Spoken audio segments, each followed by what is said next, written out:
তাহলে কিন্তু এই পানিটা মিষ্টি হয়ে যাবে। পানি কালার চেঞ্জ হবে নাকি? চেঞ্জ হবে, পানি কালারও চেঞ্জ হবে, আর পানি যেরকম এরকম থাকবে মধু হলে। আচ্ছা, অরিজিনাল মধু হলে যেরকম পানি এরকমই থাকবে। আর 2 নাম্বার মধু যদি হয় এই পানির কালারটা চেঞ্জ হয়ে যাবে এবং কি গরম পানি দিলে অতি দ্রুত এই চিনি সুরার সাথে আপনার পানিটা মিশাল হয়ে যাবে। তা আমরা একটু অপেক্ষা করতেছি, কারণ যেহেতু আপনাদেরকে দেখাবো, আমরা কিছুক্ষণ সময় রাখতেছি। দেখেন কেমন মনে হয় যে নিচে কোনো একটা বস্তু আমরা রাখছি। দেখেন আপনারা দেখতেই পারতেছেন কি হয়েছে দিবেন।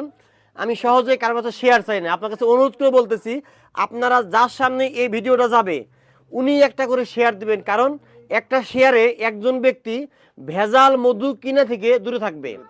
একটা ব্যক্তি একটা শেয়ারের মাধ্যমে ভেজাল মধু কিনা থেকে দূরে রাখবে। দেখেন অলরেডি কিন্তু আমাদের প্রায় 2 মিনিট পার হয়ে গেছে, আমরা আরও কিছুক্ষণ রাখবো। এরপরেও কিন্তু পানির কালার কিন্তু একই রকম আছে। আমরা লাইভ শেষ করতেছি, দেখেন পানির কালার কিন্তু একই রকম আছে, একই রকম পানির কালার আছে। তার মানে কোনো রকম কোনো পরিবর্তন হয় নাই। আর যদি এটা ভেজাল মধু হইতো তাহলে ভাই কি হইতো? ভেজাল মধু হইলে পানিটা ডিসকালার হয়ে গেল, মানে পানিটা চেঞ্জ হয়ে গেল। আচ্ছা, পানি চেঞ্জ হতো কালার নাকি? ভাই বলতেছে প্রিয় বন্ধুরা, যদি এইটা 2 নাম্বার মধু হইতো তাহলে পানি আর ওই ভেজাল মধু মিশাল হয়ে যেত এবং কি পানির কালার ডিসকালার হয়ে গেত। দেখেন আল্লাহর রহমত, যেখানে আল্লাহর দানীয় একটা ফ্রেশ মধু থাকে, এখানে ভেজাল করা কারো শক্তি থাকে না। কিছু অসাধু ব্যবসা আছে, তারা কিন্তু চিনি সুরা দিয়ে মধু বলে বিক্রি করে। দেখেন এই যে আমি আসলে আগে পরে আমার এরকম অভিজ্ঞতা ছিল না। আসলে আমি তো দুধ পরীক্ষার ভিডিও করি, আপনি বললেন আপনার কাছ থেকে অনেক পরিমাণে জ্ঞান আমার হইলো। আমি একটু আচ্ছা আমি এই সাইডে একটু মুখে দিয়ে দেখবো আসলেই পানিটা মিষ্টি হয়েছে কিনা। প্রিয় বন্ধুরা, পানি কোনো মিষ্টি হয় নাই। আপনাদের এই যে মধু চিনার যে মাধ্যম, যে উপায়, আপনারা কিন্তু বুঝতে পারলেন আশা করি। বাবা আপনি দেখেন তো একটু এই সাইড থেকে মুখে দেন, পানি কি মিষ্টি লাগে কিনা দেখেন তো একটু খাইয়া। এই সাইডে খান, একটু হালকা করে খান।